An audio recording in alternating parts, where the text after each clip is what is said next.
Salud, ¿no? Sabemos que vamos a aceptar la grabación. Sabemos que su salud es la Superintendencia Nacional de Salud, anteriormente conocido como SUNASA, ¿no? Entonces, su salud va a proteger al paciente, va a proteger al usuario, va a tener alguna misión como promover, proteger, va a defender los derechos de las personas, ¿no? Y de todas maneras va a garantizar la libertad de elección, ¿no? ¿Dónde se va a atender? Y de todas maneras pues va a buscar que la atención sea oportuna. Los derechos van a estar enmarcados en la ley 29414 que fue aprobada en el 2009. Esta ley va a establecer los derechos de las personas, ¿no? Cuando acuden a un establecimiento de salud. Recién el 2015 va a salir, ¿no? Sale su reglamentación que va a estar aprobado con el decreto supremo 027. Si nosotros nos damos cuenta, ¿no? El 2009 sale la ley de los derechos de las personas y, ¿no? Con esta ley 29414. Después de mucho tiempo, recién sale, ¿no? La reglamentación de esta ley, que fue aprobado con el decreto supremo 027 del 2015. Este decreto supremo va a precisar los alcances de los derechos a los accesos de los servicios de salud de los usuarios, ¿no? A comprender la promoción, la prevención, el tratamiento y la recuperación, así como la rehabilitación, ¿no? Van a tener derecho no solo a eso, sino a la información y a un consentimiento informado. Entendemos que el consentimiento informado es muy importante en la atención, sobre todo cuando hacemos algún procedimiento invasivo o un procedimiento, ¿no? Que vaya a poner en riesgo la vida del paciente. Aquí es muy importante que todos tengamos en cuenta, ¿no? Que por ningún motivo pueden hacer algún procedimiento si no tienen la aprobación del paciente. Y como la atención es no es un acto en salud o un acto médico, ¿no? Que va a comprometer muchas veces a un problema médico legal. Yo recuerdo hace mucho tiempo en la clínica, el otorrino, ¿no? A su paciente le quiere hacer un procedimiento estético, pero como ellos pagan, ¿no? Por su seguro un copago, entonces el médico quiere hacerle un procedimiento adicional, ¿no? En beneficio de su paciente. Pero eso no lo registra en la historia clínica, porque si lo registra, le van a cobrar. Entonces no quería. Entonces, para que no haya ¿no? Ningún tema, ¿no? Raro, no colocaron en la historia clínica.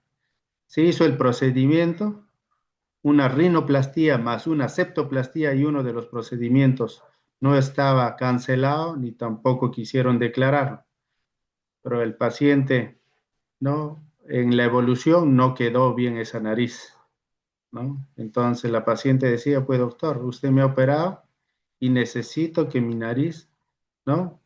Quede bien. Y entonces ahí el doctor lo manejó internamente para ver qué podía hacer, trató de hacer algunos procedimientos, ¿no? Pero no quedó al final bien. Entonces la paciente comenzó a reclamar a la clínica, ¿no? Hizo su reclamo correspondiente y al hacer la investigación, nosotros nos damos cuenta en la auditoría que el paciente no había firmado el consentimiento informado para el segundo procedimiento, porque entendemos que era un trato interno entre el paciente y el médico, ¿no? Para ahorrarse algunos costos y el médico también pueda ganar un paciente. Pero al no encontrar eso, ¿no? Hizo su demanda y indudablemente, pues, ¿no? El médico cirujano, el otorrino tuvo que pagar, ¿no?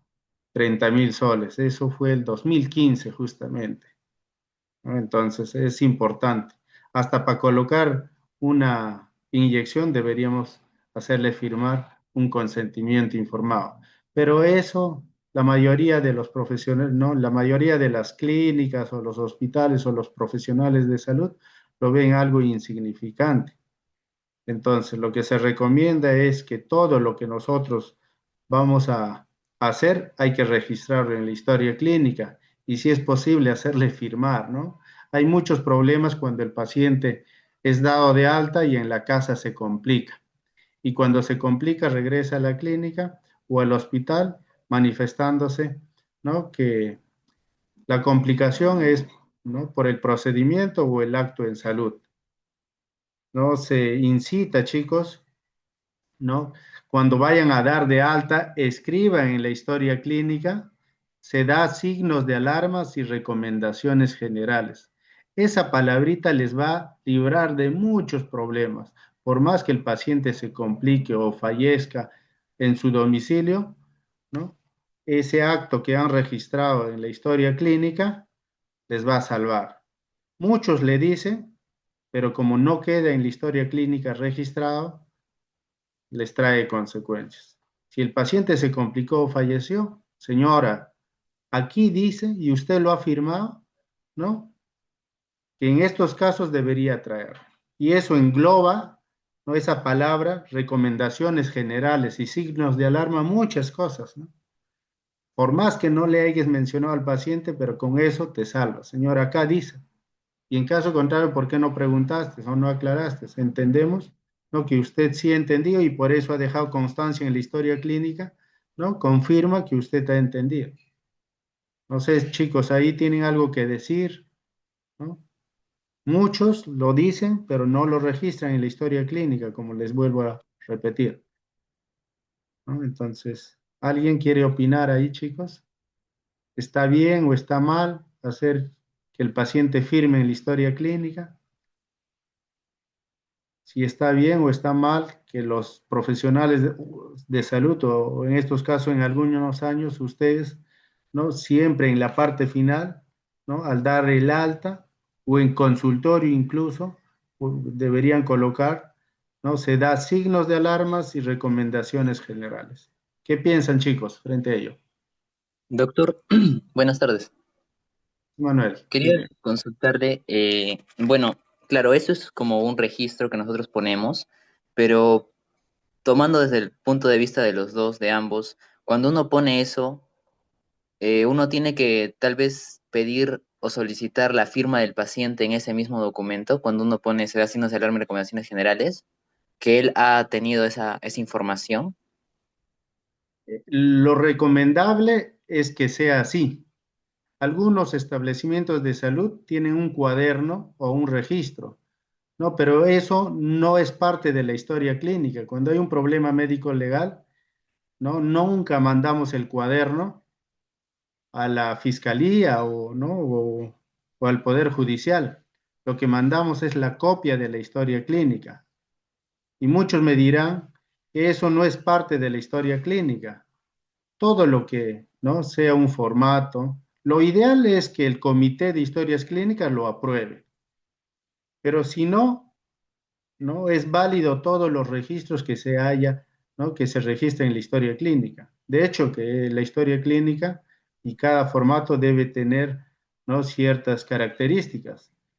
No es lo mismo colocar una hoja cualquiera, ¿no? Que colocar un formato ya establecido y aprobado.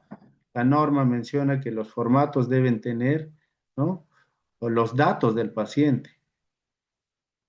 Eh, Todo lo que está en el brazalete debería estar en la historia clínica. ¿Qué va en el brazalete normalmente, no? La norma menciona que debe ir mínimo, ¿no? Tres datos. Generalmente los establecimientos de salud ponen los datos, ¿no? Los nombres completos, después ponen el número de DNI y colocan por ahí el número de historia clínica. Cumplen con los tres que piden los requisitos. Entonces, esos mismos datos deben ir en cada hoja, ¿no? De la historia clínica. Pero muchas veces uno agarra un formato y lo coloca y no llenan los datos. Para que sea válido, ¿no? Tiene que tener esos datos. Y entonces, en la evolución, ¿no? Eh, Utilizamos el SOAP, ¿no? Lo subjetivo, lo objetivo, la apreciación. Y en el plan, plan muchas veces nosotros ponemos, pues, ¿no? Alta. Y debajo de eso podemos poner, ¿no? Uh, lo que quieras, podrías poner, ¿no? Se explica a los padres o tutores o al paciente el estado de salud y las condiciones actuales con su plan de tratamiento, coma. Se da signos de alarmas y recomendaciones generales. Ahí. Pero para que tenga más peso, le dices, fírmame acá, ¿no? Al paciente o al tutor legal. Hablando del tutor legal, ¿no? No es lo mismo el hermano que el papá ni los hijos. ¿Alguien sabe definir qué es un, un apoderado o un tercero legitimado? ¿Alguien tiene una idea? Antes de eso, ¿quedó claro esa parte, Manuel? Sí, Doc, porque yo decía, tal vez un médico puede decir, ah, yo lo pongo o lo obtiene tal vez como un formato en sus historias clínicas como de rutina, pero en realidad no lo hizo. Entonces, como la fiscalía, si pasa un problema, corrobora que verdaderamente el paciente lo hizo? Entonces, como usted me indica, él pide la firma del paciente para que se corrobore, ¿no? Así es. Algunas clínicas que han pasado por la acreditación internacional de JCI, de la You Commission International, incluso hacen formatos de alta. En los formatos de alta va parte de la epicrisis, cómo ingresó el paciente, incluso qué tratamiento, pero hay un resumen bastante breve. Y en la parte inferior le ponen, ¿no? En caso de presentar vómito, fiebre, ¿no? Y le ponen varios signos y síntomas, ¿no? Incluso le colocan el número de celular del profesional, ¿no? Entonces, con eso, ante un problema, dice, señora, mira, en la hoja de alta dice todo esto, no solo ello, le he dado mi número personal, ¿no? Para que me pueda llamar. Entonces, ante eso ya no podemos hacer nada.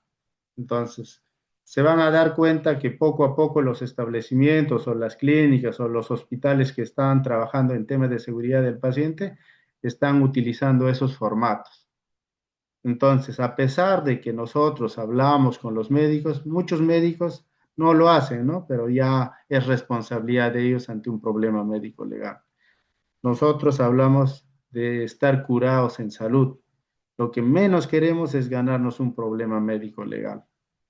Sabemos que nosotros como profesionales, ¿no? Salimos a trabajar para ayudar, pero somos humanos, podemos equivocarnos, podemos olvidarnos, pero eso puede traernos consecuencias, ¿no? Que pueda plasmarse en montos, porque el paciente cuando te demanda, puedes conciliar y eso demanda dinero. O también podrías, ¿no? Estar enfrentando un problema médico legal, ¿no? Estando en pasando pues por los procesos judiciales que hay. Yo recuerdo un caso también en la clínica, ¿no? El paciente llegó a la clínica también por el mismo caso, septoplastía, pero en otra clínica, ¿no? Y el paciente falleció después de la septoplastía. Hubo una hemorragia y falleció. Cuando se dio cuenta el anestesiólogo, el paciente ya había fallecido. Entonces, en el consentimiento informado, el médico puso, ¿no? Como una complicación la muerte. Así lo escribió, lo escribió. De verdad no sé si lo escribió antes que el paciente firme o ya lo regularizó después que el paciente falleció. Muchas clínicas hacen eso, ¿no? Paciente fallece o se complica, traen la historia clínica y ahí comienzan, ¿no? A maquillarlo, cosa que eso no se debe hacer y eso está prohibido. Una vez que hay un problema médico legal, lo que ustedes deben hacer es inmediatamente, ¿no? Lacrar esa historia clínica para que nadie estoque, porque si no, como ustedes van a ser probablemente los jefes de algún establecimiento de salud de primer nivel, ¿no? Podrían maquillar. Y entonces el problema es que cuando alguien ya sacó una copia de la historia clínica, ¿no? Entonces, y esas copias pueden llegar al paciente. Entonces, lo que tienen que hacer ustedes inmediatamente es coger la historia clínica, lo lacran y lo guardan bajo llave, ¿no? Hasta que el paciente solicite la copia y ustedes, ¿no? Ya puedan entregarle la copia. Cuando el fiscal les solicite, igual puedan entregar, ¿no? La copia de la historia clínica, ¿no? ¿Quedó Doctor, claro? doctor, Dime. yo tengo una consulta. Por ejemplo, el año pasado hemos rotado por anestesia, por, claro, este, y estamos siempre viendo las operaciones, anestesiología, ¿no? Y estábamos viendo siempre las operaciones y yo, me he dado cuenta que justo antes de ingresar como tal a la sala de operaciones, venía la residente o el anestesiólogo a hacerle firmar la historia clínica del paciente, ¿no? Y muchas veces por la premura de que ya saliste de la sala y que empezar con la operación, a veces no se le explicaba bien al paciente sobre el procedimiento. O sea, yo tengo entendido que el paciente sabía a pros qué le iban a hacer, ¿no? Porque el paciente sabe muchas veces su enfermedad y sobre todo cuando es crónico, ¿no? Entonces, yo como notaba que lo hacían como muy superficial, a veces el doctor, el residente, porque no había tiempo, genuinamente. O bueno, en ese momento se tenía que pasar y decía, sí, te vamos a operar, que esto, que el otro, firma aquí. Y a veces siento que el paciente por presión lo firmaba porque él quería operarse, porque necesitaba operarse, ¿no? Y que con esto veo que quería consultarle en qué momento sería lo ideal para hacerle firmar al paciente su consentimiento informado y sobre todo, cómo qué tanto debería explicarse nosotros como médicos, hacernos entender al paciente para que sea ético, ¿no? Porque el paciente puede firmarlo, pero a veces no es consciente de en realidad los riesgos. Bueno, lo lee, pero lo lee una vez y a la volada y lo firma. Y entonces eso yo he notado mucho por mi rotación de anestesiología, por ejemplo. Eso es, ¿no? De todos los días. El consentimiento informado es para que lo llene los datos el mismo paciente o su apoderado, pero en la práctica lo llena pues la enfermera o el médico, ¿no? Y con cualquier letra. Entonces, cuando hay un problema médico legal, ¿no? Ellos niegan que eso es su letra y que ¿no? Van a decir lo que estás mencionando, ¿no? Yo no entendí bien, ¿no? Eso no es mi letra, lo único que me dijeron firma y se presta para que el juez le crea al paciente. Entonces, lo que recomendamos es que se haga, ¿no? Hay un momento que se llama el pre-checklist, ¿no? Eso se hace, ¿no? Cuando el paciente esté en la emergencia o todavía en la hospitalización, antes que el paciente llegue, para evitar todos esos problemas, ¿no? De hecho, que se debe hacer ¿no? En un lugar, ¿no? Tranquilo, debes aclararle con las palabras más sencillas, ¿no? Y al final invitarle al paciente, ¿no? Que haga todas las preguntas y si tiene algunas dudas, eso es el momento de oro para que lo haga. Pero como dices, ¿no? En la práctica, ¿no? Comienzan a firmar y pasen, ¿no? Solo para cuando hay un problema, una complicación, diga, acá firmó el paciente. Pero debería hacerse antes, en el momento. Eso lo vamos a ver en el tema de seguridad del paciente, en qué momento, cuándo debes firmar, ¿no? Y cuándo deberías llamar incluso a la fiscal de turno.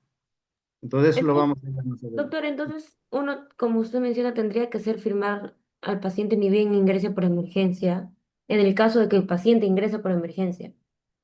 Pero, por ejemplo, No, una cirugía programada tendría que ser en hospitalización, en presencia de un familiar, porque muchas veces los pacientes que firman su consentimiento informado son adultos mayores de 70 años, 65, y una vez inclusive me pasó de que el paciente no debía firmar el consentimiento informado, sino que tenía que hacerlo su familiar. Y nos demoramos como 10 15 minutos en encontrar a su familiar, porque en la sala de operaciones luminales en el quinto piso, y no sabía cómo llegar y no se podía empezar la operación, o muchas veces se empieza la operación y luego se hace firmar el consentimiento informado al apoderado y como usted dice, a veces los mismos residentes son los que hacen, escriben todo y lo único que hace el paciente o el tutor es firmar. ya, ahí también está mal. La norma dice, mientras el paciente está en su uso de razón, Mm. el único que tiene que firmar es el paciente. ¿Cuándo no firma el paciente? ¿No? Cuando el paciente no tiene uso de razón de lo que está pasando, ¿no? Puede ser con un problema psiquiátrico ya, ¿no? ¿Qué pasa? Yo recuerdo en la clínica, ¿no? Vino la esposa a pedir los resultados de su esposo y nosotros entendíamos que era la esposa y le entregamos, ¿no? El informe de los resultados. Y de hecho fue que ese resultado, ¿no? Tenía que ver, ¿no? Con un tema personal de ITS. Y entonces el paciente, una vez que se enteró, porque la esposa le fue, le reclamó, nos demandó a nosotros, hizo su reclamo y entonces, ¿no? O manifestando que no había autorizado que le entreguemos los resultados a nadie. Entonces nosotros le decimos, pues su esposa, ¿no? Después, cuando nosotros hablamos con la abogada especialista en estos temas, nos hablaron de los terceros legitimados. Por eso les preguntaba si alguien tenía, ¿no? Alguna idea que era un tercero legitimado. Entonces, ¿qué nos dijo? Si el paciente, ¿no? Está en su uso de razón, el Creo único que... que, Dime, dime. doctor, creo que la persona, al apoderado, que era la pregunta, era la persona, es como un representante legal, ¿no? Una persona que en niños prácticamente es un familiar como el padre o la madre, y en algunas veces con personas con discapacidad, y puede ser una persona ajena como un esposo o una cuñada. ¿Podría ser esa la explicación? Por ahí van las cosas. Esto, el tema del tercero legitimado, ¿no? Se ha discutido y se han cambiado varias veces las definiciones operacionales. Pero ¿qué quiero decirle con este caso? Si el paciente está consciente, el único que puede autorizar es el paciente.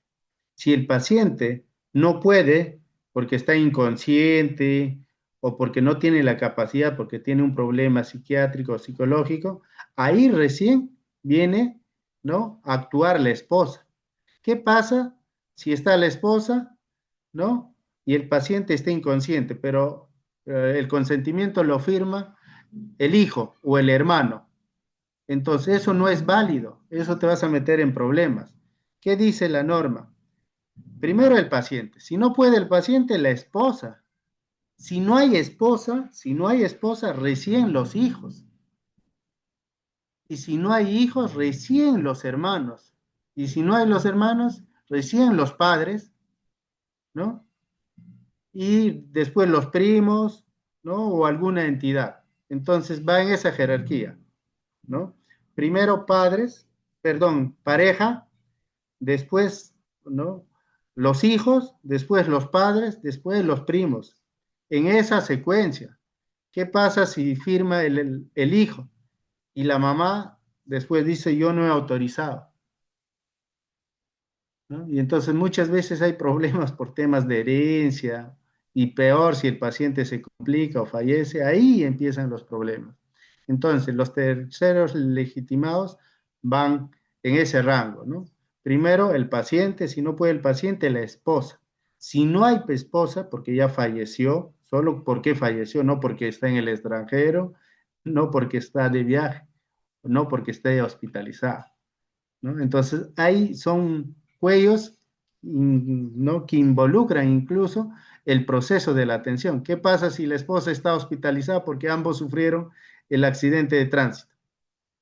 ¿No?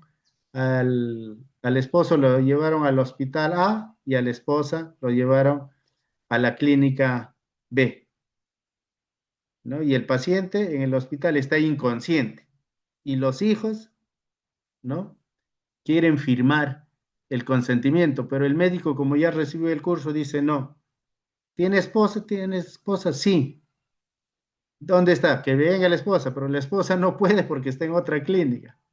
Entonces, ahí lo que tienen que hacer es llamar a la fiscalía de turno, informar el caso, pedir el informe médico que la esposa está hospitalizada en otro sitio, ¿no? Tener las pruebas suficientes que en ese momento tampoco la esposa está en las condiciones de firmar el consentimiento porque está hospitalizado en otro sitio y no puede venir, ¿no? Solo en esos casos ya los hijos podrían firmar, pero con un sustento, ¿no? Bastante engorroso. ¿Quedó claro, chicos, esa parte? De los terceros legitimados. Pregunta, ¿qué pasa si se necesita el consentimiento informado, pero ya es una emergencia? Es decir, el paciente está politraumatizado, está perdiendo sangre y necesita, Muy, digamos, una operación, y la esposa está en otra clínica y el paciente está con tiempo limitado. ¿Qué, Sergio, muy buena pregunta, y sabían que qué alguien se lo iba. ¿Qué se hace en esos casos? ¿No? Por ley de emergencia, el paciente ingresa de frente a sala, sobre todo los pacientes, ¿no? Por herida por arma de fuego, ¿no? pierdes tiempo. Muchas veces los cirujanos cardiovasculares ni siquiera se ponen la bata, ni siquiera se lavan la mano, agarran guantes y van, ¿no? Entonces, doctor, usted me dice que todo procedimiento debe firmar el consentimiento. Así es. El médico ingresa, pero los demás, ¿no? El jefe de guardia en este caso, tiene que avisar a la fiscalía de turno. Señor, tenemos un paciente con herida de arma de fuego que compromete su vida y está ingresando a sala. Y solo ese acto, ¿no? La fiscal de turno ya lo registra, ¿no? Y de hecho que le pide es el nombre de la fiscal de turno, ¿no? Le dice, doctora, ¿cuál es su nombre? Y eso lo registras en la historia clínica. El consentimiento informado sí se tiene que firmar, pero ¿quién firma? Si no hay esposa, no hay nadie, no están los hijos, no hay primos, nada. Entonces, lo que la norma menciona es que el que tiene que firmar son 3 testigos. Eso también lo vamos a ver en el tema de seguridad del paciente. 3 testigos, de preferencia que sean administrativos y no asistenciales. Y si hay un policía, uno de ellos tiene que ser el policía. Y el paciente, ¿no? Va a correr el proceso que necesita para salvar su vida. No sé si quedó claro eso, Sergio.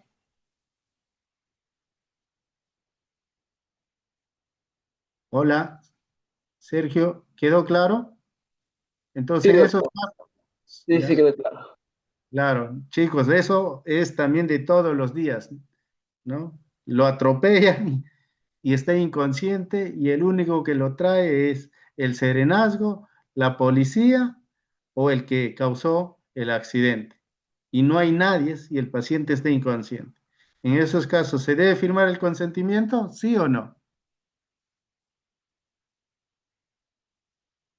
Cecia, ¿estás ahí? No, sí, doctor. ¿Quién debe firmar ese consentimiento? Perdón, doctor, no estoy escuchando lo anterior. Sí, chicos. Sergio, ¿puedes explicarlo, por favor? Voy a comenzar a Ya. interactuar con cada uno. Lo que dijo el doctor es de que, digamos, estamos en una situación extrema, el paciente está chocado, no, la esposa está, como digamos, inhabilitada, por ejemplo, está en otra clínica y no hay nadie. Entonces, lo que se tiene que hacer es coger tres testigos, que sería uno policía si estuvo ahí, y 3 administrativos para que ellos firmen el consentimiento informado al paciente. A menos que el paciente esté, bueno, el paciente tiene que estar inconsciente y tiene que haber riesgo de su vida. Ese sería lo que dijo el doctor. ¿Quedó claro, Cecia? Sí, sí, doctor, quedó claro. ¿Puedes explicarlo para cerciorarnos que has entendido? Eso es comunicación efectiva. A ver, ¿qué has entendido? Vamos a poner el caso. Llega un accidente de tránsito, ¿no? Tiene trauma torácica, ¿no? Y tiene lesión, ¿no? Hepática y que el paciente necesite ingresar a sala. Pero el único, ¿no?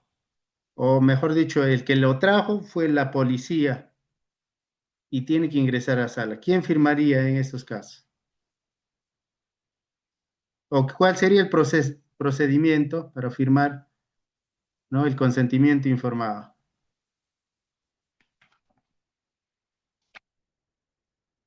Los 3 primeros testigos mencionó, doctor. En Ya, segundo sería la testigos, ¿qué policía. más? Ya, uno de ellos el policía, ¿qué más tenías que hacer? Oh, solo he entendido que eran los 3 primeros testigos y ahí mencionó Sergio que podría ser el policía también. Claro. Pero no se olviden, chicos, que tienen que comunicar al fiscal de turno,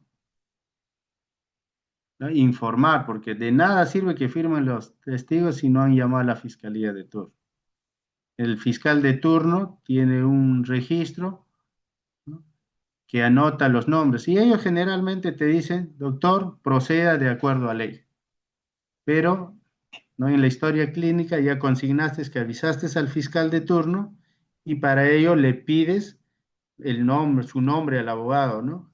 El nombre del fiscal y lo registras en la historia clínica. Entonces, comunicas al fiscal, haces firmar el consentimiento informado a 3 testigos, de preferencias administrativos, y si hay un policía, lo incluyes a él. Y puede ¿no?, el cirujano hacer el procedimiento, ¿no?, que ha planificado. ¿Quedó claro, chicos?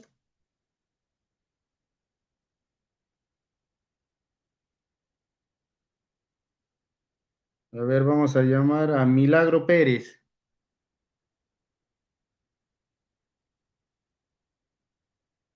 ¿Está Milagro Pérez o ha faltado?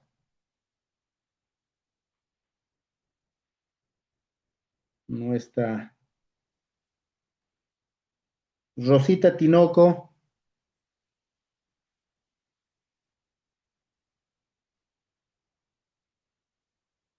A ver, ¿quiénes están? A ver, en la sala.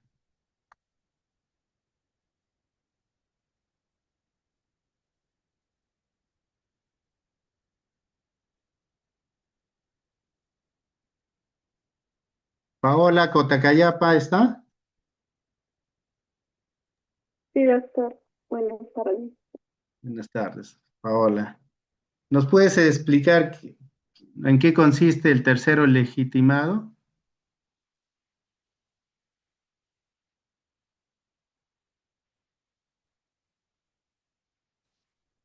Chicos, estos temas les va a ayudar ¿no?, en su acto en salud o en su acto médico.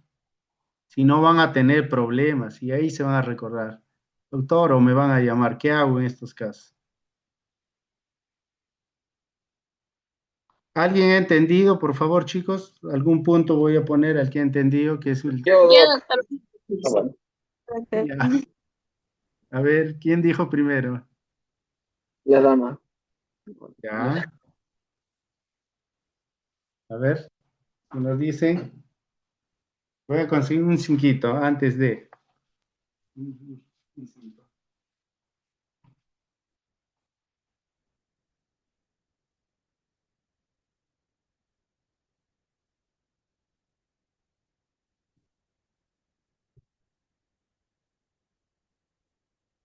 Uy. Ya, ahora sí, empecemos. A ver, ¿quién me dice? Ah, habló del tercero, ¿verdad? Legitimado.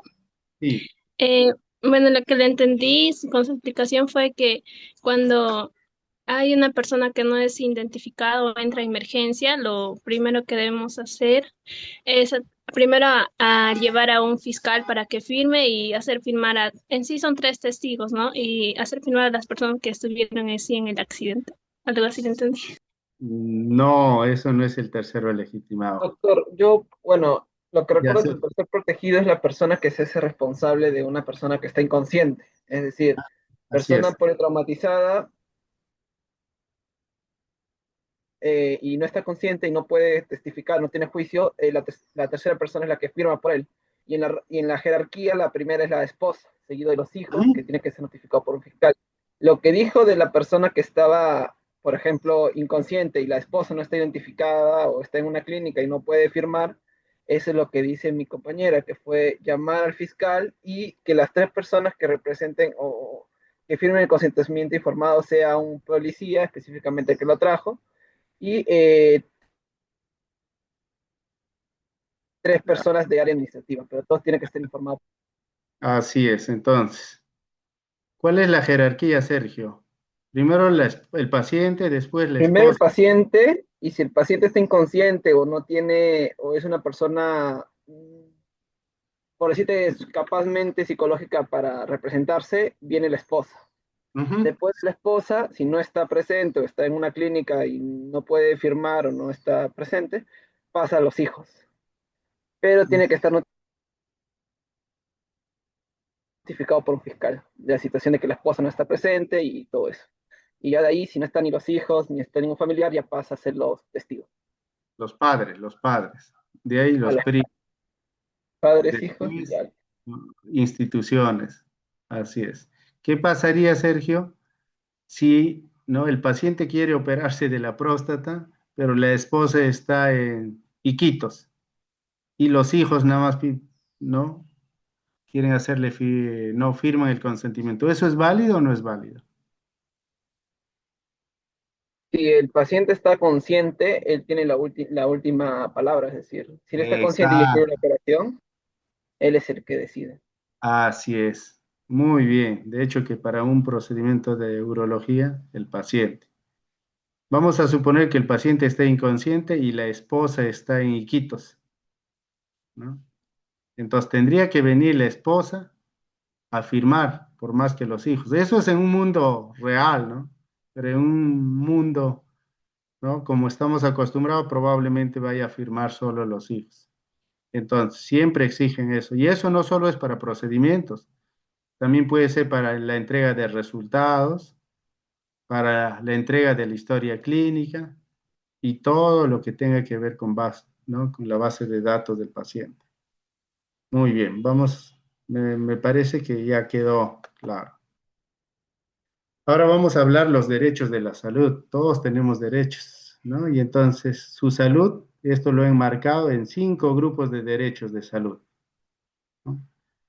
Los pacientes tienen derecho al acceso a los servicios de salud, tienen derechos al acceso de la información, tienen acceso a la atención y recuperación sin discriminación, tienen derecho al consentimiento informado, lo que le estaba mencionando, y tienen derecho a la protección de sus derechos. Vamos a desarrollar cada uno de ellos. El primer derecho, acceso a los servicios de salud, ¿no? Todo paciente tiene derecho a ser atendido sin condicionamiento al pago. Muchas veces llegan a las clínicas, dice, señor, pasa por admisión, primero tienen que admisionarte y te piden carta de garantía o la consulta para un procedimiento. Y si no pagas, no te atiendo. Yo recuerdo que en una de las clínicas del Grupo San Pablo, el 2015 aproximadamente, me parece, que hubo, ¿no? En julio, los cómicos tenían su circo. Y no sé qué pasó en San Juan del Lurigancho, la cosa que atentaron contra esa carpa, o no, lanzaron una dinamita, algo así, y la cosa que comenzó a explotar, y muchos de los actores terminaron graves, y llegaron a la clínica San Juan Bautista de San Juan del Lurigancho del Grupo San Pablo. Entonces, lo que ellos pedían, ¿no? La clínica lo que pedía era tu carta de garantía o haga tu pago correspondiente. Indudablemente eso se hizo bastante mediático, ¿no? Y todos los medios de comunicación comenzaron a atacarle a la clínica. Y eso le costó el puesto del director, ¿no? ¿Por qué? Porque habían condicionado la atención. Imagínate que si tú haces a los ¿no? del programa de risas y salsas, inmediatamente esto salió a la luz, las redes sociales explotaron, todas las noticias hablaron de él. Entonces, no pueden condicionar, chicos, menos en un estado de emergencia. Y si el paciente llega, ¿no? Y necesita atención, lo tienes que atender por ley de emergencia. Después, tú verás los mecanismos para que lo cobras, si puede o no pagar también, ¿no? Para eso están las asistentes sociales. Hacen un estudio socioeconómico y ven si el paciente no puede pagar, ¿no? La clínica pues no cobrará. Pero si el paciente tiene la capacidad de pagar, después de la atención, utilizará los mecanismos que sean necesarios, ¿no? Para hacerle firmar, ¿no? O comprometerle un pago. Mientras no le atiendes, no puedes hacer eso. Entonces, ¿no? Tienen derecho a la atención de emergencia, sin condicionamiento al pago, ni a pagarés, ni firma de letras, ni cualquier otra condición. El otro derecho a la libre elección de su médico. El médico A está programado, pero no quiero porque me he enterado que ese médico tiene muchas complicaciones. Entonces, yo quiero que me opere otro médico que no sea el doctor Abreu. Y para ello, bueno, las clínicas o los establecimientos de salud deben exhibir ¿no? Sus carteles de servicios con los horarios, con la disponibilidad de turnos, ¿no? Su rol de turnos o rol de programación, que la mayoría de los hospitales lo tiene y eso lo exige su salud. Entonces, el paciente puede decir, no quiero que me opere el doctor Abregu, sino quiero que me opere, ¿no? El doctor Vivanco Condori Joel, y está en todo su derecho.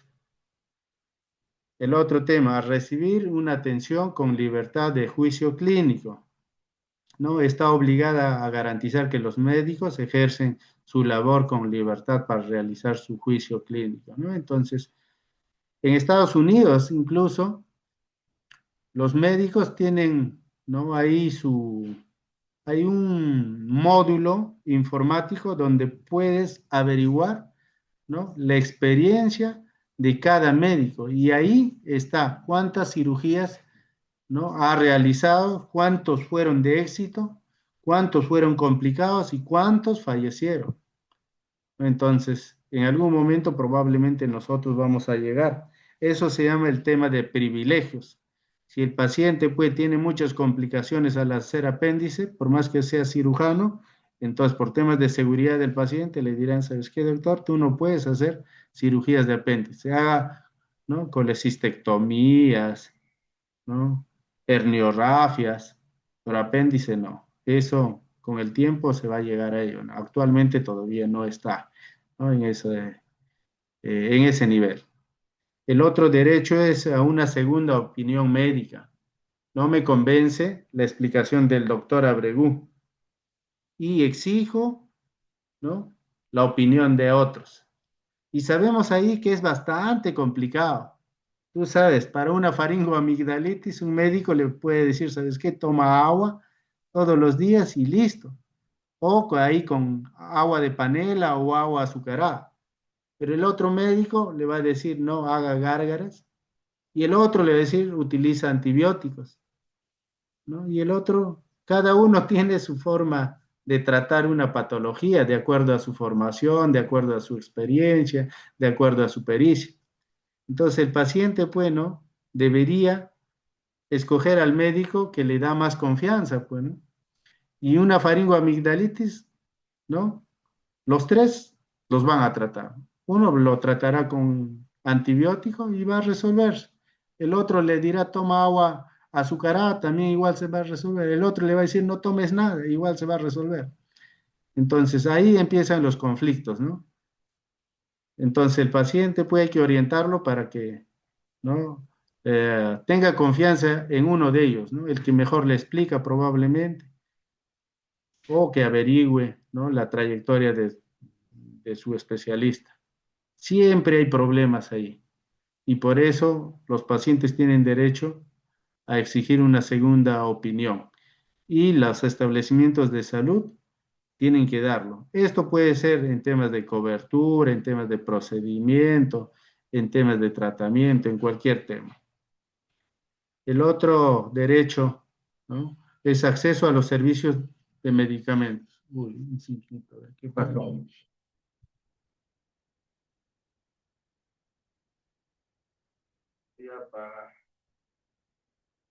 Ya. El acceso a los servicios tanto de medicamentos, a los productos sanitarios, y estos tienen que ser de forma oportuna y equitativa.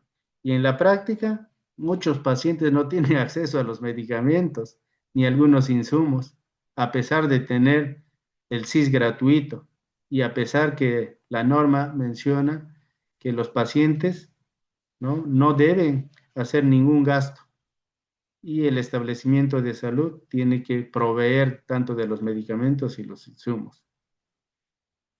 Entonces, poco a poco los usuarios están conociendo más sus derechos. ¿Qué pasaría si el paciente, ¿no? O solicita el libro de reclamaciones y manifiesta, ¿no? Que le están haciendo comprar un material de alto costo, un material de 10 soles, de 10 soles. Ahí hay mucho problema, por ejemplo, con el tema de los pañales. Muchos seguros no les cubre los pañales. Entonces, el paciente puede utilizar el libro de reclamaciones para hacer su queja. Entonces, las clínicas están obligados a dar pañales. Los hospitales están obligados a entregar pañales, porque es un derecho, ¿no? Entonces, ahora vamos a hablar del segundo derecho, derecho al acceso de la información. Aquí hay varios puntos, ¿no? A ser informado de forma oportuna y de forma adecuada sobre sus derechos en la calidad de atención del paciente. O sea que todos los establecimientos de salud, desde que el paciente llega, deberían informar. Para ellos hay algunas orientadoras que tienen esa función. Y la información puede ser por medio, ¿no?, de los paneles o de las pantallas de los televisores, puede ser un tríptico, puede ser un cartel pegado en la parte externa, sobre todo en los hospitales de emergencia, por ejemplo, encontramos ahí las prioridades, que es una prioridad 1, una prioridad 2. Entonces, es uno de sus derechos y nosotros como establecimiento de salud tenemos que cubrir eso. El otro es a conocer el nombre de su médico. Muchos de los médicos o los profesionales de salud no quieren dar el nombre, ¿no? Y menos ahora con todos los problemas, ¿no?, sociales que vivimos, porque los pacientes o los familiares cuando piden el nombre del médico es porque el médico es muy bueno o porque el médico se ha equivocado, ¿no?, y quieren hacerle problema. Y siempre te piden, ¿no? Es como igual al policía, ¿no? Cuando te interviene, el policía se saca ahí su membrete y está en tu derecho y en su obligación del policía, ¿no?, decirte el nombre completo, y si no, estarían en falta. Hoy por hoy, todos los establecimientos de salud, según norma, ¿no?, deberían cumplir o hacer cumplir que su personal de salud tenga uniformes con membretes o mínimo tener un photocheck, que debe contener lo mínimo, el nombre, la profesión y por ahí la colegiatura. El otro, a recibir información necesaria y suficiente, ¿no? Cuando tienen, ¿no?, alguna duda, cuando, sobre todo en los procedimientos, como explicaba nuestra compañera, y la información tiene que ser de una manera amable, con palabras bastante sencillas y, ¿no?, guardando un respeto mutuo. El otro es a recibir información necesaria y suficiente sobre el traslado en temas de referencias, no solo en las referencias, sino en el, ¿no?, cuando trasladamos un paciente de un pabellón, ¿no?, a otro pabellón o de un servicio a otro servicio, ¿no? Eso se llama transferencia, ¿no? Y referencia es cuando sale de un hospital de menor complejidad a otra de mayor complejidad o viceversa, sobre todo cuando hay, ¿no?, las contrarreferencias. Entonces, el paciente, uno tiene que saber y tiene que autorizar con un consentimiento. Pero en la práctica eso no se hace, ¿no? Solo le informamos, señor, vamos a trasladarle, ¿no?, al hospital de emergencias pediátricas para hacerle una tomografía. Y nada más, pero no le hacemos firmar un consentimiento y debería firmar un consentimiento para ello. El otro es a recibir información sobre las normas, los reglamentos y condiciones administrativas vinculadas a su atención, ¿no?, de forma precisa y oportuna.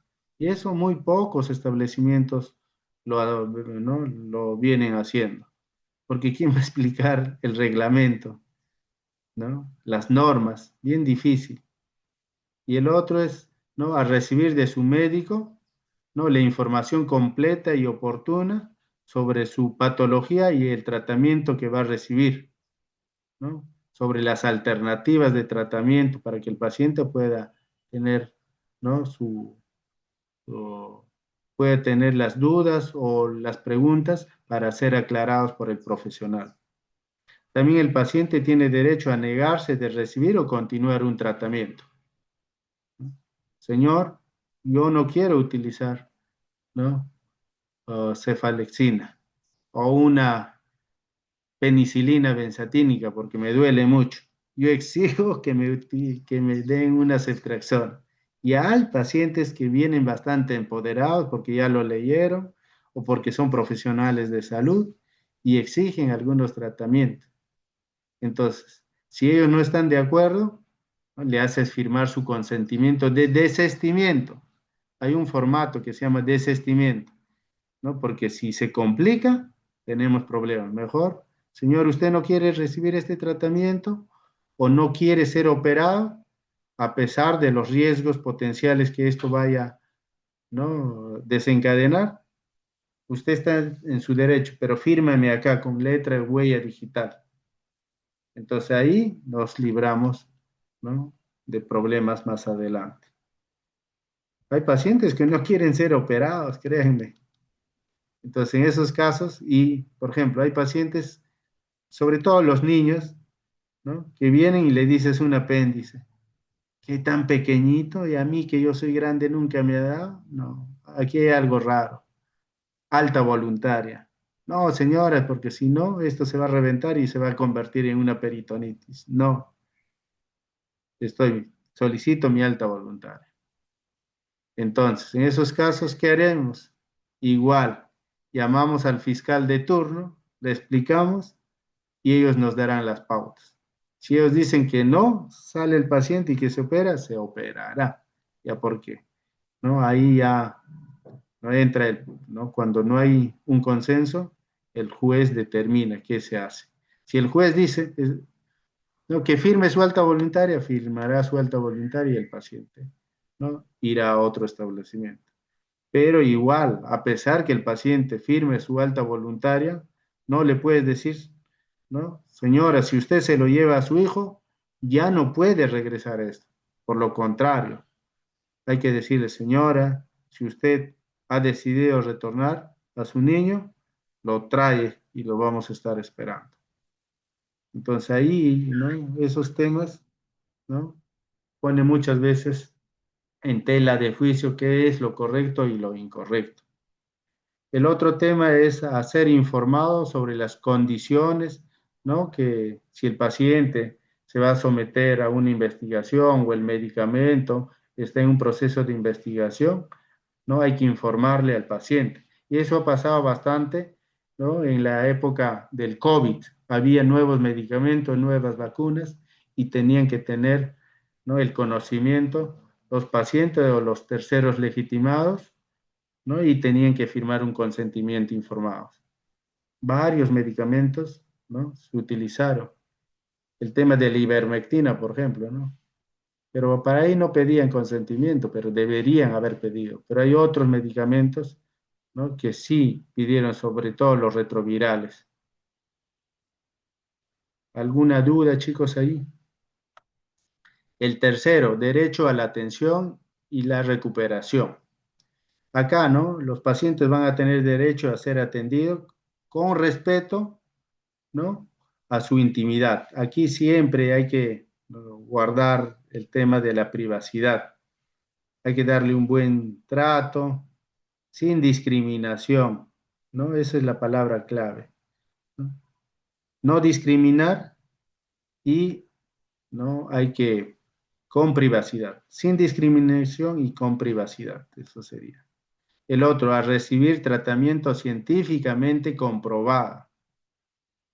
Entonces, no podemos, sin su consentimiento, hacer, no, pruebas. Si queremos hacer, si ¿no?, el medicamento está en prueba, lo tiene que saber el paciente y tiene que autorizar. A su seguridad personal, esto también es importante. Los establecimientos de salud tienen que custodiar su seguridad. Muchas veces, ¿no?, uh, llegan a tu clínica un trabajador con arma de fuego. Y esos generalmente es por una gresca, ¿no?, entre dos bandas que cobran cupos, ¿no? Y entonces la clínica tiene que poner, o el establecimiento de salud tiene que poner todas las condiciones, porque si le pasa algo ahí, porque ya pasó también en una clínica, ingresó ahí un trabajador, diré, un paciente con herida por arma de fuego, lo estabilizaron, intentaron ingresar a la clínica, ¿no?, y querían ahí finiquitarlo al paciente. ¿no? Y sucedió felizmente, ¿no? Se actuó rápidamente, ¿no? Y capturaron ¿no? al delincuente. Imagínate, se atreven a ingresar a los establecimientos, a pesar que hay policías, a pesar, ¿no? que hay seguridad. Entonces, tienen derecho a que el establecimiento ¿no? les dé esa seguridad. El otro, autorizar la presencia de un tercero. Aquí también hay ¿no? muchos problemas. Anteriormente en las clínicas, ¿no? Sobre todo cuando había una cesárea o un parto, los cirujanos y los ginecólogos no querían que ingresen los pacientes. ¿Por qué? Porque no les daba, ¿no? la tranquilidad necesaria y sobre todo cuando el paciente, ¿no? tenía una patología complicada. Algunos ginecólogos sí, ¿no? se marketean bien y mencionan, señora, su esposo puede, ¿no? estar ¿no? durante la cesárea, ¿no? Le visten ahí, le dan algunas recomendaciones y el paciente, diré, el esposo está ahí presenciando todo. Pero hay un problema, ¿no? Cuando se complica, el, ¿no? el familiar o el esposo se gana con todo, ¿no? Y es un motivo para hacer una queja o un reclamo. Y peor si el procedimiento se complica o fallece.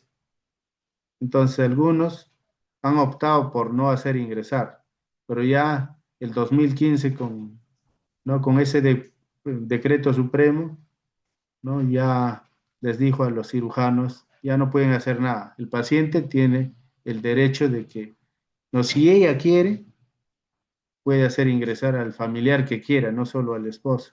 Puede ser su hija, su tía, la que ella decida, ¿no? Entonces ahí lo único que nos queda es convencer a los familiares y al paciente, decir, miras, ¿no?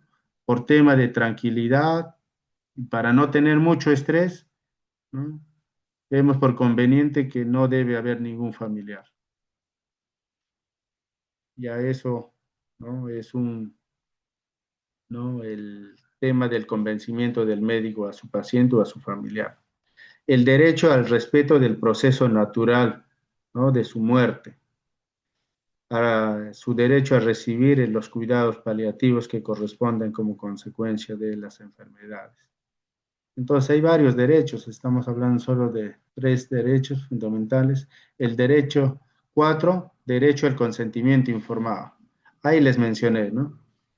A otorgar o negar todos los consentimientos informados, ¿no? Según la última norma, deben tener en la parte posterior o en la parte inferior el desistimiento. El paciente te autorizó para que le hagas una rinoplastía, ¿no? En el último momento puede desistir. Cuando ya el paciente está en sala, puede desistir. Decir, no tengo miedo y no quiero someterme a ese procedimiento. Y entonces está en todo su derecho, ¿no? Probablemente tú ya perdiste tu guardia, dejaste la otra clínica y al final no se va a operar el paciente. Entonces, conseguirás el consentimiento informado y le harás llenar la parte inferior donde dice, ¿no? desistimiento y ahí firma. Hoy por hoy muchos profesionales no saben ni para qué sirve eso. Cuando le pedimos para una teleinterconsulta, lo llenan las dos partes, tanto del consentimiento y del desistimiento. Y le decimos, ¿no? Defínete, ¿no?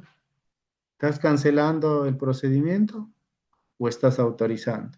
Y para eso sirve, bueno, ese momento donde el médico le explica al paciente y, ¿no? darle la oportunidad que haga sus preguntas, sus dudas. Porque si no aclara, te va a firmar incluso el desistimiento. El otro, al acceso de la historia clínica. Esto sí es importante, ¿no? Todos tienen derecho a la copia de la historia clínica, porque muchos pacientes dicen, eso es mi historia clínica, y la norma dice que no. La historia clínica es de propiedad de la clínica, ¿no? Tanto de su custodia y de su uso. El paciente solo tiene derecho a la copia de la historia clínica. Entonces, ¿de quién es la historia clínica? ¿Del paciente o de la clínica? ¿O del hospital? Alguien que me diga, chicos. A ver, voy a preguntar, a ver, y nadie dice yo, voy a preguntar. O alguien quiere decir de manera voluntaria. Creo que la historia clínica es exclusivamente del hospital, cual está situado. El paciente solo puede pedir una copia de la historia clínica. Así es, sí, eso es así, chicos. Entonces, porque muchos exigen la original, ¿no? Pero no. Y el establecimiento de salud pone el monto por cada copia, por cada hoja. Algunos pueden poner un sol por hoja, algunos 50, algunos, ¿no? O gratis. El tema es que cuando es gratis, te piden la copia de la última atención y de todo, ¿no? De todas sus atenciones desde que nació. Y no todas las historias lo tenemos, pues, ¿no? En las clínicas. Después de los 5 años ya lo mandan, ¿no? Al almacén central. Entonces, se recomienda que le pongan un monto, ¿no? 50 centavos puede ser, ¿no? Ya, si son 50 hojas, son 25 soles, pero si son más, ¿no? Ya les cuesta, ¿no? Entonces, el otro es a la información mínima de la historia clínica que debe comprender. Claro, eso es importante, ¿no? Todos tenemos derecho a eso. Lo último, ¿no? El derecho a la protección de los derechos, a ser escuchado y recibir respuesta del reclamo o denuncia. Vamos a hablar ahora de una queja, de un reclamo, y entonces esos reclamos tienen que ser respondidos. El otro es a recibir tratamiento inmediato y solicitud de reparación civil. Eso, ¿ves? Yo exijo que me trates ahora. No, necesito que me indemnices por la mala praxis que has hecho, ¿no? O necesito que me pagues, ¿no? Por el daño que me has ocasionado. Entonces, no pueden llegar. Y hay un centro que es parte de su salud que se llama Seconar, ¿no? Aquí el paciente puede acudir, ¿no? Por esta vía, que ya es la vía judicial, ¿no? A tener algún arreglo, ¿no? O pedir la indemnización, ¿no? De ese error que se cometió en la atención sanitaria. Eso es todo, chicos, de derechos. ¿Alguna pregunta para pasar a los otros temas? Doctor, yo tengo una consulta. Dime, Cecia. En el derecho al acceso a la historia clínica, ¿se le da la copia de toda la historia clínica o solamente de, por ejemplo, las evoluciones más importantes? ¿O se considera también todo el laboratorio? Porque, bueno, en las rotaciones hemos visto que hay algunas historias clínicas que son bastante largas. Entonces, no sé si las copias se dan, o sea, completamente o solamente de lo más relevante en la historia clínica. Mire, cuando te solicitan una copia de una historia clínica, primero que tienes que preguntar, ¿es de la última atención o o es solo donde se cometió la mala praxis o el evento adverso? Entonces, si los pacientes piden toda su historia clínica, ¿no? Y lo ponen ahí de tal fecha a tal fecha, hay que entregarle. La historia clínica es completa y hay un orden que vamos a verlo, ¿no? Y tiene que ser lacrada y fedateada, ¿no? Cuando tú sacas la copia, lo que tienes que hacer es, primero, enumerarlo, ¿no? De la última hoja a la adelante, ¿no? A la primera hoja. De la última a la primera hoja, ¿no? Tienes que enumerarlo y poner, ¿no? Una rúbrica o un sello para garantizar que esa copia no sea adulterada. Entonces, como está enumerado, ¿no? Si el paciente te pide una copia de esa historia clínica de la última atención, ¿no? Le dará solo de esa última atención. Pero si el paciente ha tenido varias atenciones, 5 atenciones, todo eso lo tienes que, ¿no? Enumerar y fedatear. ¿Quedó claro? Y entonces, si tú le entregas esa copia al paciente y cuando el fiscal o el juez te pida, tienes que darle lo mismo, solo las copias, ¿no? Al final sacas las copias, ya están enumeradas y tú ahí, ¿no? Pones tu sello o tu firma o del fedatario que el establecimiento haya definido. En mi hospital, por ejemplo, hay algo de 5 fedatarios, ¿no? Y cualquiera de ellos puede, ¿no? O ver, ¿no? Comprobar la original con la copia y ponerle un número. Es todo, incluso las notas, cualquier registro, por más que no tenga los datos que debe contemplar, es parte de la historia. Los informes médicos también son parte de la historia clínica. Las ampliaciones también son parte de la historia clínica. ¿Quedó claro ahí? Laboratorio, ayuda diagnóstica, todo, porque todo eso, antes de sacarle copia, vas a tener que recabar y tienes que enumerar desde la última hoja a la primera hoja. ¿Quedó claro? Sí, sí, doctor, quedó Sí, claro. doctor. Ya. Ahora vamos a hablar sobre los deberes, ¿no? También de los Doctor, una pacientes. pregunta. Antes de eso, quería preguntar una cosa sobre los medicamentos. Usted habló sobre que era un derecho lo que era el recibimiento de los medicamentos, ¿no? ¿Qué pasa Ujú. cuando no hay medicamentos? Es decir, el paciente necesita un medicamento en específico o, por ejemplo, el medicamento que necesita no está dado por el MINSA. ¿Qué? Eh, Todos los medicamentos están cubiertos por el MINSA, todos. Hay, incluso el MINSA tiene un listado de medicamentos esenciales, ¿no? Que todos los establecimientos deben garantizar. Y en caso contrario, si no tiene, el establecimiento de salud está, ¿no? En la obligación de conseguir. Y eso es muy frecuente. En mi hospital le falta de todo. Pero ¿qué hace, no? Habla con su hospital par y se van prestando de hospital a hospital, ¿no? Los insumos o medicamentos. Tú me prestas, yo te devuelvo y luego ¿no? Cuando tú necesitas, yo te presto otro medicamento.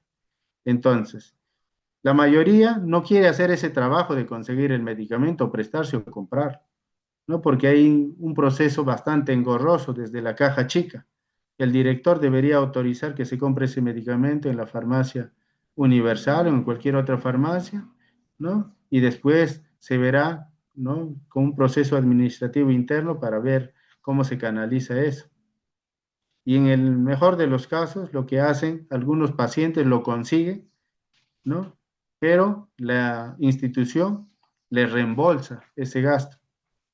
Pero lo que no debe hacer es eso, ¿no? Entonces, cuando hay un reclamo para hacer un trato directo, que ya les voy a explicar, hacen eso. Señora, dame tu boleta, ¿no? Te vamos a devolver el gasto que tú has hecho. Y muchos pacientes, pues, ya son hasta abusivos, ¿no? Dicen el medicamento, mi taxi y todo eso, ¿no? Entonces, solo el establecimiento está, ¿no? Obligado a devolverle pues, el nombre del medicamento porque eso tiene, ¿cómo se llama? ¿No? Un comprobante. Pero el taxi, su tiempo, no hay forma, ¿no? Entonces, eso, ¿no? Ya está normado.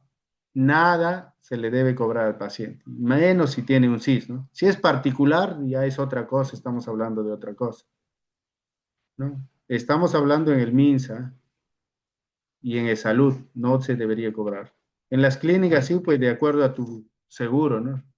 Tu seguro no te cubre esto, ya uno tiene que pagar particularmente. ¿Quedó claro, chicos?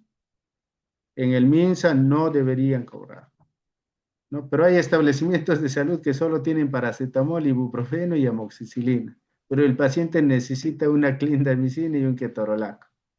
Entonces, ¿qué hacen? ¿No? En salud necesitas diclofenaco, igual te dan solo paracetamol, ¿no? Entonces, ¿por qué lo hacen? Para que no tenga ese reclamo. Señora, usted no necesita el diclofenaco, con esto es suficiente. Sabemos que eso no es suficiente, ¿no? Entonces es ello, ¿no? Y muchos, ¿no? De los médicos quieren, pues, algún insumo en particular, cuando podrían ofrecerle otros procedimientos para no llegar a eso. Diré otras alternativas. Sí, chicos, ¿quedó claro? Si no quedó claro, chicos, tenemos que aclararlo. Ya vamos a hablar sobre los deberes. Por ejemplo, ¿no? Aquí hay la imagen. En todos los establecimientos de salud hace 2 años atrás, ¿no? Los pacientes se creían, ¿no?, el dueño de la verdad. Y si no le atendías a tiempo, o si el paciente se complicó, empezaban, dame el nombre, ¿no? Pedían el nombre, ¿no? Entonces, hubo muchas agresiones verbales y físicas en los establecimientos de salud y la ley no decía nada, ¿no? Entonces, hace poco salió esta ley, la 31333, ¿no? Donde ya todos los hospitales y los establecimientos de salud han tomado algunos mecanismos para informar a los usuarios o a los pacientes que agredir a los médicos o a los profesionales de salud, ¿no?, está penado, es un delito, ¿no? Y se puede ir a la cárcel entre 6 a 12 años. Entonces, eso, ¿no?, ha frenado bastante, porque antes venían incluso con la arma y te mostraban ¿no?, tu arma. Y hay algunas áreas, pues, como mi hospital que queda en La Victoria, ¿no?, que las mamás son bravas y algunos papás bravos. En San Juan del Lurigancho siempre hay casos de este tipo, ¿no?, que agreden, y entonces muchas veces no hay cómo defendernos. Y entonces incluso ya no agreden al médico, pero agreden a los de seguridad, a los de la paz. Entonces todavía hay un vacío ahí, ¿no? Entonces, así como tienen deberes, también tienen, ¿no?, responsabilidades, ¿no? Entonces, una de las responsabilidades, ¿no? No, así como tienen derecho, perdón, tienen deberes y responsabilidades, ¿no?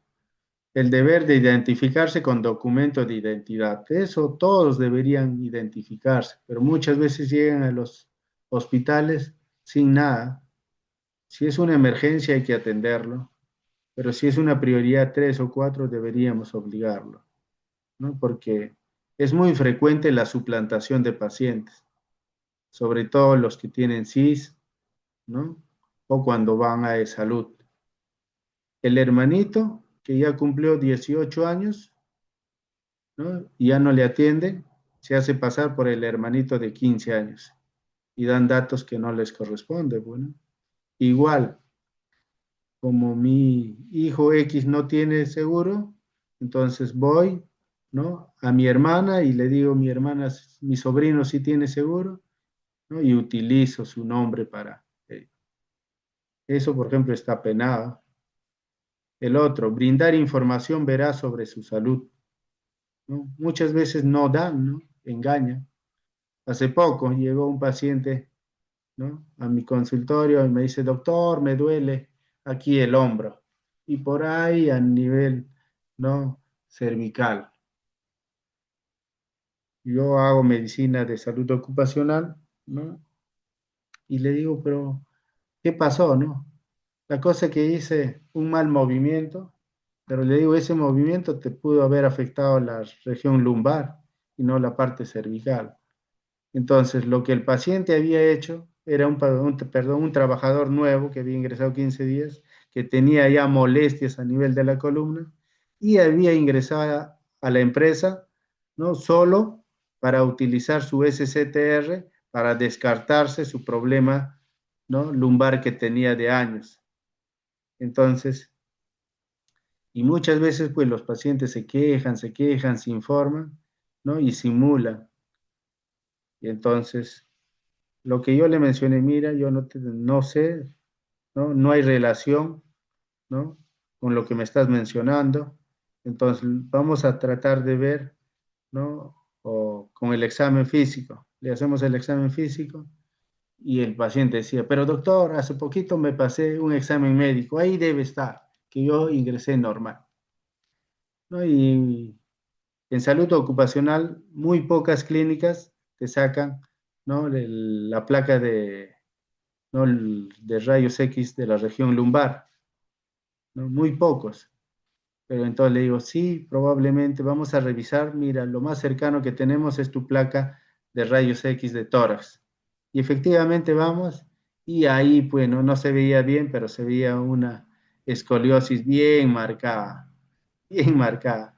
Y le pregunto, y esto no es de ahora, le digo. Y ahí recién me comenta que el trabajador hace mucho tiempo, ¿no? O estaba haciendo la actividad de talar madera o árboles y uno de los árboles pues le aplastó y tenía esos dolores y dolores, ¿no? Por ejemplo, eso está penado, ¿no? El otro, cumplir con las normas de la institución de salud.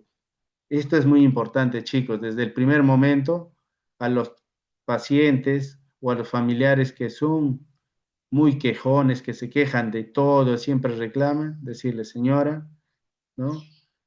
Estos son los procedimientos, ¿no? De nuestro establecimiento. Si usted no le gusta, por favor, dinos a dónde le trasladamos a su paciente. Con eso no le estamos, ¿no? Sacando ni votando, ¿no? Porque aquí hay normas, hay políticas y se deben cumplir.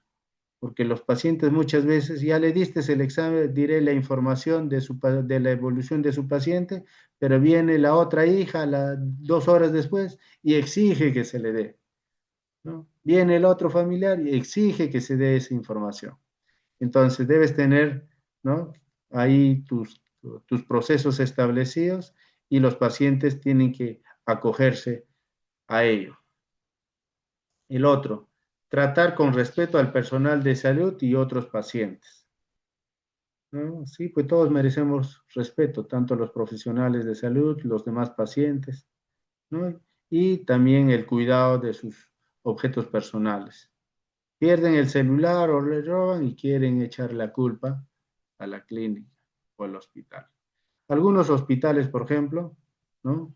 Han hecho sus deberes de los usuarios de acuerdo a las ya mencionadas, ¿no? Y eso está amparado en la Constitución Política, ¿no? En la Ley General de Salud, ¿no? Algunas leyes que han sido modificadas, en la Ley de los Derechos de la Atención de Salud y varios, ¿no? Entonces, por ejemplo, aquí, trate con respeto y dignidad a todo personal que colabore en el establecimiento de salud. Y eso está en la Constitución Política. Cumpla con las indicaciones del equipo de profesionales que le atiendan. Muchos pacientes le dan el tratamiento, diré, muchos médicos, ¿no? Le establecen el tratamiento, pero no lo cumplen, ¿no? Uno de sus deberes es cumplir esas indicaciones. El otro, brinde toda la información necesaria de forma precisa, veraz, ¿no? A todos los profesionales, ¿no? Que lo atienden. Respete el turno de atención y tenga en cuenta que hay normas de atención preferenciales. Sí, eso es cierto, ¿no? Llega la paciente, ¿no? Y por ahí pasa de frente, ¿no? Porque es una prioridad 1 y 2. Pero el que llegó antes dice, ¿por qué? Y hace un escándalo. Si yo llegué primero, ellos no entienden de prioridades. Entonces, para ello, ¿no? Uno de sus derechos es que le informen. Muchos establecimientos han visto por conveniente en la parte externa de la emergencia, ¿no? Hacer un cartel con palabras y esquemas sencillas para que puedan entender qué es una emergencia, qué es una urgencia, ¿no? Y también los tiempos para cada una de las prioridades. Asuma responsablemente el cuidado de la salud, ¿no? De aquellas personas vulnerables, de su papá, de su mamá, de las gestantes. Utilice las instalaciones del establecimiento de salud de forma adecuada. Ahí es muy frecuente, se roban todos los pacientes. Van al baño, se roban la tapa de los baños, los papeles, ¿no? En las sillas, ¿no? Derraman, comen en algunos ambientes y eso no debe ser, ¿no? Y eso está establecido, ¿no? En un decreto supremo. Sigue el flujograma de atención. Muchos ¿no? Rompen todo eso, esos flujos. El Pepe el Vivo se cree, ¿no? Van y exigen y piensan que cuando gritan, ¿no? Les van a atender. Muchas veces Eso pasa. Hay chicas del PAUS que son orientadoras para evitar que siga haciendo más problemas, ¿no? Le dan algunas facilidades. ¿Qué es lo que pasa cuando el usuario se queja? Es contagioso, ¿no? Una mamá dice, no, me han demorado en atender, y la otra también dice, sí, a mí también, que ese médico es malo, y ahí empieza todo el problema, ¿no? Y ahí empiezan las agresiones verbales. Colabore con el cumplimiento de las normas y disposiciones del establecimiento de salud. Cumpla oportunamente con las citas para no intervenir con el flujo de atención. Sí, eso nunca pasa, ¿no? Le programan para tal día, ¿no? Y a los finales ni siquiera avisaron y están perjudicando a otro paciente que pudo, ¿no?, cubrir ese cupo o ese procedimiento. Le citan para tal día, lo programan para una cirugía para tal día y no llega.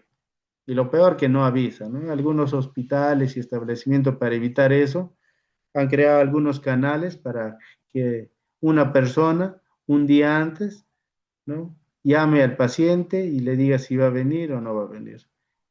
Y hay un 30% que no viene. Entonces eso se puede cubrir si nosotros actuamos, ¿no?, a tiempo. Utilice adecuadamente las vías y los canales para las consultas, reclamos y sugerencias. No, esos son los deberes. ¿Hay, chicos, alguna pregunta para ya pasar a un tema importante que es la plataforma de atención al usuario? Esta plataforma es más conocida como la PAUS. Y ahí vemos, por ejemplo, dos orientadoras de la PAUS, ¿no? Entonces, ¿qué es la plataforma de atención al usuario? La PAUS fue creado en el 2019, 10 años después de que se dio la Ley de los Derechos. Entonces, aquí va a haber personas que van a ser llamadas orientadoras, que van a tener actividades que van a estar destinadas a la atención de los pacientes, a la gestión de las consultas de los pacientes, ¿no? A recibir las sugerencias y a recibir los reclamos de nuestros usuarios o nuestros pacientes. ¿Qué más? Estas orientadoras van a solucionar todas las problemáticas, las insatisfacciones de nuestros pacientes, ya sea de servicio, ya sea de prestación o de cobertura. Sus acciones van a estar orientadas siempre a mejorar la calidad, siempre. Atención, ¿no?, de la consulta, ¿no?, de los reclamos y las sugerencias. Siempre estos, tanto las consultas, los reclamos, las sugerencias, van a ser una oportunidad para, ¿no?, para hacer algo en los establecimientos de salud y no vuelva a ocurrir ese mismo problema. Estas orientadoras siempre van a dar un trato humanizado, ¿no? Siempre van a estar, ¿no?, enfocadas en una atención personalizada. Siempre están escuchándole y tienen una comunicación, ¿no?, bastante certera y eficaz para resolver algunos conflictos que tiene. Esto fue, ¿no?, su salud ha implementado en los establecimientos de salud para que haya, ¿no?, menos quejas y también no se vulneren los derechos de los pacientes.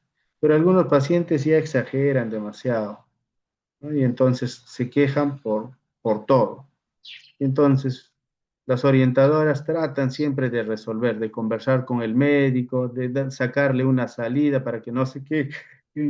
No, señora, si ya se quejó, mira, discúlpame, voy a hablar con el jefe de guardia para que lo atiende personalmente, y van consiguiendo, ¿no?, algunas atenciones. O le dice, señora, la próxima, usted va a ser la primera, ¿no? Me busca a mí y le van dando soluciones a todo. Pero esto no pasa en todos los hospitales. Algunos usuarios ni siquiera saben que existe la PAUS, ¿no? Entonces, por ahí preguntan y le decimos, vaya, ¿no?, a preguntar o a quejarse o a reclamar, ¿no?, a las orientadoras. ¿Dónde queda, no? Busca la plataforma de atención al usuario de salud, más conocido como PAUS. Entonces, si tenemos alguna queja, ¿no?, algún reclamo, alguna sugerencia, tenemos que acudir, ¿no?, a la PAUS. Y ahí hay personal, ¿no?, capacitado que te va a ayudar, siempre buscando, ¿no?, una solución. ¿Qué logramos cuando atendemos ¿Qué logramos cuando atendemos las consultas? ¿Qué logramos cuando atendemos las sugerencias? ¿Qué logramos cuando atendemos los reclamos? ¿No? Vamos a lograr que los derechos de las personas no sean vulnerados, ¿ves? Vamos a lograr evitar casos mediáticos. Vamos a lograr satisfacer al usuario externo. Vamos a lograr fortalecer la imagen de la institución. Entonces, siempre, ¿no?, deben en su establecimiento de salud, alguien tiene que estar encargado de la PAUS. Ahora vamos a hablar del libro de reclamaciones. Todos los usuarios que tengan quejas, reclamos, ¿no?, algún procedimiento, algo que no estén de acuerdo con la explicación o con el tratamiento de su paciente o de su usuario, puede solicitar el libro de reclamaciones. El libro de reclamaciones va a ser un registro donde el paciente o el tercero legitimado puede dar a conocer, ¿no?, su malestar o su reclamo ante su insatisfacción, ya sea por, ¿no?, el servicio de atención, o puede ser por la prestación, o puede ser por la cobertura, ¿no? Yo tengo derecho a que me den hoy por hoy, ¿no?, me activen o me garanticen, ¿no?, la patología de alto costo. Puede hacer su reclamo por ahí. Y este libro de reclamaciones tiene que estar muy cerca al usuario, ¿no? Generalmente, ¿no?, y recomienda que debe encontrarse, ¿no?, en la admisión de emergencia o muy cerca a la emergencia. Y tiene que tener su letrero que diga libro de reclamaciones, tiene que tener su procedimiento, su flujograma, tiene que haber, ¿no?, un personal de la PAUS para que le pueda orientar al usuario a que llene este libro de reclamaciones. Hay dos tipos de libros, uno que es el libro de reclamaciones virtuales y uno en físico. Entonces, cuando tú vas a alguna clínica y pides tu libro de reclamaciones, muchos te niegan, ¿no? Puedes utilizar el libro de reclamaciones virtuales. Entonces, el usuario está obligado a tener internet o buscar un canal, pero eso está penado. Nadie debería negar el libro de reclamaciones en físico. Solo lo hacen como un mecanismo, ¿no?, para no estar respondiendo, no tener muchos reclamos. Y el paciente te pide, ¿no?, hay que entregarle. ¿A quiénes le entregamos? Al que solicite, al que solicite, por más que no tenga que ver con el usuario, ¿no? Vino la paciente acompañada con la vecina, ¿no? Y la vecina solicita el libro de reclamaciones. Y muchas veces le decimos, pues señora, ni el paciente reclama y usted está reclamando, ¿no? Pero entonces, ¿no? O si ellos lo solicitan, tenemos que darle el libro de reclamaciones. Más adelante, cuando respondemos la carta, le diremos, sustente que usted es la tercera legitimada. Ahí se queda, ¿no? Como no pueden sustentar, ¿no? Entonces, y lo que pide la norma es mínimo que tiene que, ¿no?, sustentar con una carta poder, ¿no? Entonces, como no consigue, ahí queda. Entonces, los reclamos por medio de este libro tiene varios procesos. El tema de admisión y registro, evaluación e investigación, resultado, notificación y el archivo con su custodia. ¿En qué consiste esto? El tema de la admisión. Sabemos que todos los usuarios o terceros legitimados, ¿no?, tienen derecho a hacer su reclamo, ya sea por el libro de reclamaciones físico o virtual. En estos casos, ¿no?, si te solicitan el libro de reclamaciones, le das el libro de reclamaciones y tienes que orientarlo cómo llenar. Y una vez que llene, ¿no?, le haces firmar en la hoja de reclamaciones. Para ello, pues, ¿no?, esa hoja de reclamaciones tiene varios acápites, desde el nombre del paciente, desde el nombre del que está haciendo el reclamo, la dirección de su casa, el correo es opcional, algunos no tienen. Si tienen correo, que marquen, que pongan, y ahí hay una pregunta, ¿no? Donde si ellos autorizan que la carta, ¿no? Y el informe le llegue a ese correo. Porque si ellos no autorizan, estás obligado como institución, ¿no? A enviar la carta con el informe al domicilio que ellos han consignado. Y muchas veces mandamos la carta, ¿no? Y solo pues ponen algunas referencias. Llegamos, ¿no? Y la dirección sin número. Pregunta si no hay, la zona es muy peligrosa en el Cerro San Cosme, ¿no? Entonces no consiguen, ¿no? Entonces nosotros no ponemos ahí que no se consiguió y contratamos, ¿no? A una institución, ¿no? Que entrega esas cartas. No, hay uno, no recuerdo el nombre, que lleva las cartas de un lugar a otro. ¿Alguien tiene el nombre? ¿Son los carteros? No recuerdo, ¿no? Entonces, ¿no? Es una empresa bastante grande. FedEx no es FedEx, algo parecido. Hello, Olva. Olva. Olva, exacto, con ellos son. Entonces, contratamos a Olva y entonces Olva, ¿no? Y le lleva y ellos tratan de conseguir. Y si no lo ubican, ¿no? Consignan ahí una nota, ¿no? Que han intentado buscar, de hecho que para eso ya le pagaste y todo, y te dejan ahí que no se ubicó la dirección, ¿no? Del paciente. Y eso nos sirve cuando los pacientes nuevamente ya se quejan a su salud, es decir, nosotros en el plazo correspondiente, ¿no? Hemos utilizado todos los canales, hemos ido, no lo hemos encontrado, hemos contratado a Olva, ¿no? Y tampoco hemos conseguido, y entonces aquí está el reporte de Olva que no he encontrado, y eso es, ¿no? Sustento suficiente para no estar en falta.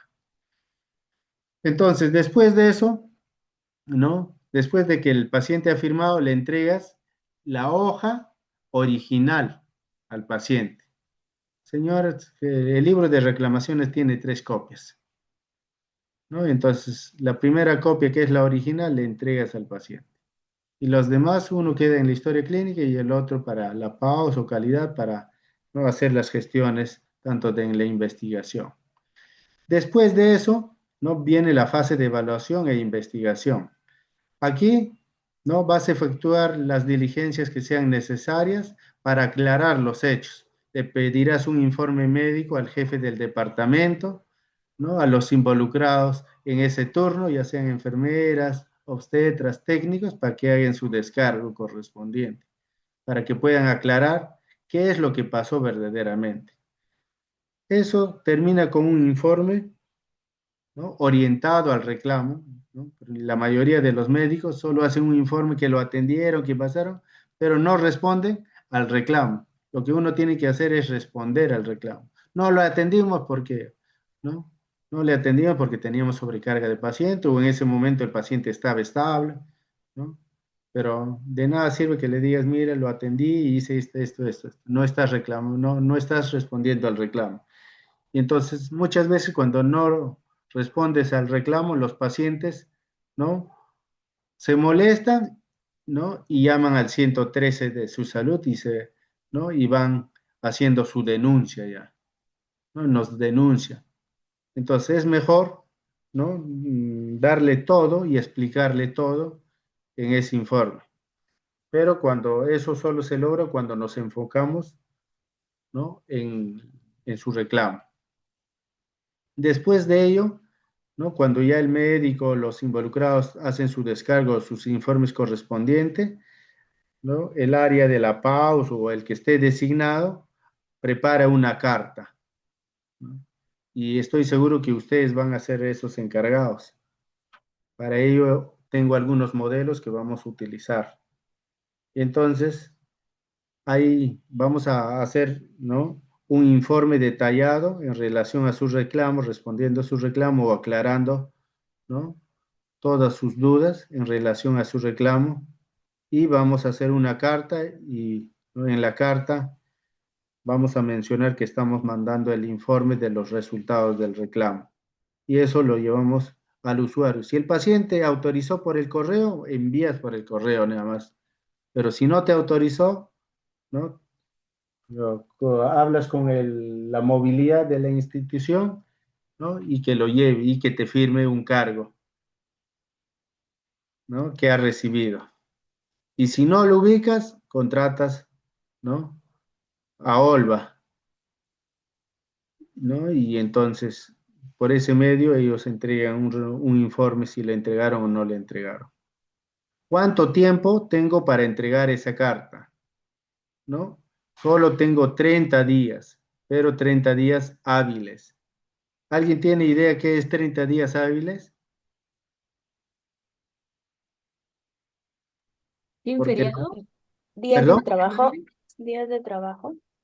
días de trabajo. ¿Incluye sábados, domingos, feriados o no? No, no No, incluye. Así es. Sí, exactamente.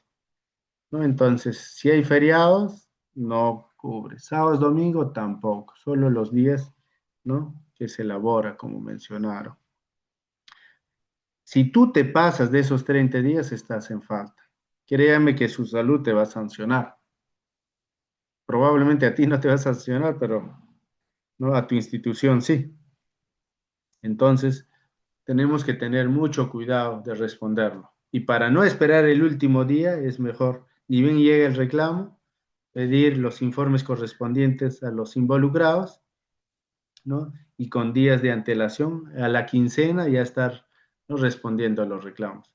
Porque si esperas el último día, el médico justo ese día se enfermó, está de vacaciones, ¿no? O no contesta el teléfono, ¿no? Y entonces ya son, ¿no? Faltas bastante graves para su salud. Eso a mi institución hace 5 años lo multaron, ¿no? Con 30.000 soles por no responder. De hecho, que nadie sale, el bolsillo sale del mismo estado, pero, ¿no? Con esos 30.000 soles se pudo haber comprado medicamentos, insumos. El otro tema ya es el archivo y custodia. Todos los documentos, desde la hoja de reclamaciones, los informes, los descargos, las cartas, estos deben ser archivados y custodiados, porque no sabes en qué momento nuevamente el paciente va a reaperturar el caso. Puede reaperturarlo después de varios años, ¿no? Y entonces ellos solo se quejan y dicen, tal año pasó esto, y tienes que tener toda la documentación, ¿no? Que has respondido, que has aclarado. Entonces, por eso debes, ¿no? Guardar o custodiar. ¿Un reclamo puede terminarse antes de la sanción? Sí, eso se llama trato directo, ¿no? Y eso, el trato directo puede ser al inicio o al final, ¿no? Cuando tú concilias ya con el trabajador, o, perdón, con el paciente, ¿no? Ya me equivoqué, ¿no? Acordamos, ya, ¿cuánto crees que pasó por esa rinoplastía que no quedó bien y no firmé el consentimiento? ¿Cuánto? 30.000 soles. Ah, ya. ¿Estás de acuerdo? Fírmame acá, fírmame acá. Ya. Ahí ya ni el paciente ni el usuario pueden aperturar nuevamente el caso cuando hay un trato. Los tratos directos puede ser con dinero, puede ser con un servicio, con un adicional o simplemente con una disculpa porque le explicaste, le llegaste al corazón, señora, ¿no?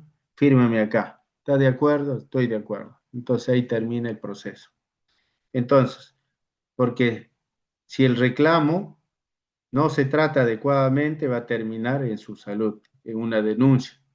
Y si no, en su salud, siempre, ¿no? Van a tratar de aclarecer. Y si tienes, ¿no? La falta correspondiente, te van a sancionar. Y esas sanciones pueden ser desde, ¿no? Un proceso penal, ¿no? Que lo pasen al Poder Judicial, sobre todo cuando están involucrados con muertes. En este caso que les dije, ¿no? Un paciente que ingresó a hacer una rinoplastía y el consentimiento puso o colocó la muerte. Eso le salvó al anestesiólogo. Solo esa palabrita por poner la muerte. Muy pocas personas estamos, ¿no? Oh, acostumbrados a poner la muerte. Imagínate al cirujano que le diga, señora, uno de los riesgos es la muerte. No vas a correr a tu paciente y no vas a operar ningún paciente, ¿no? Entonces, pero, ¿no? Deberíamos colocar, quizás no escrito, sino una parte, ¿no? Puede ser digitalmente esa palabra. El otro tema, cuando el paciente tiene una consulta, tiene solo 5 días hábiles para responder y aclarar sus dudas. Máximo, eso es lo máximo, debe ser inmediato. Estas son las etapas de la atención, ¿no? El trato directo que les mencionaba, ¿no? Va a ser la negociación directa entre el reclamante y el establecimiento de salud, ¿no? O no necesariamente con el establecimiento, sino con el personal del establecimiento de salud. Y van a concluir o terminar con la firma de las, ¿no? Con la firma de los, tanto del reclamante y del responsable del libro de reclamaciones, que eso tiene que estar bajo resolución directoral. Ahora vamos a hablar del buen trato, chicos. ¿Qué hora es, chicos? A ver. Son 3:57, doctor. Muy bien. ¿Quieren un break para continuar o continuamos? Mm, Doctor, antes, tal vez si es que podría pasarme las diapositivas, por favor. Ya, claro. Te paso en este momento, perdón. Sí, y tal vez un break cortito, doctor, para poder continuar, por favor. 5 minutos o 3 minutos. Creo que 3 está bien, doctor. De paso me va pasando las diapositivas para compartirlas a mis compañeros. Ya, está bien.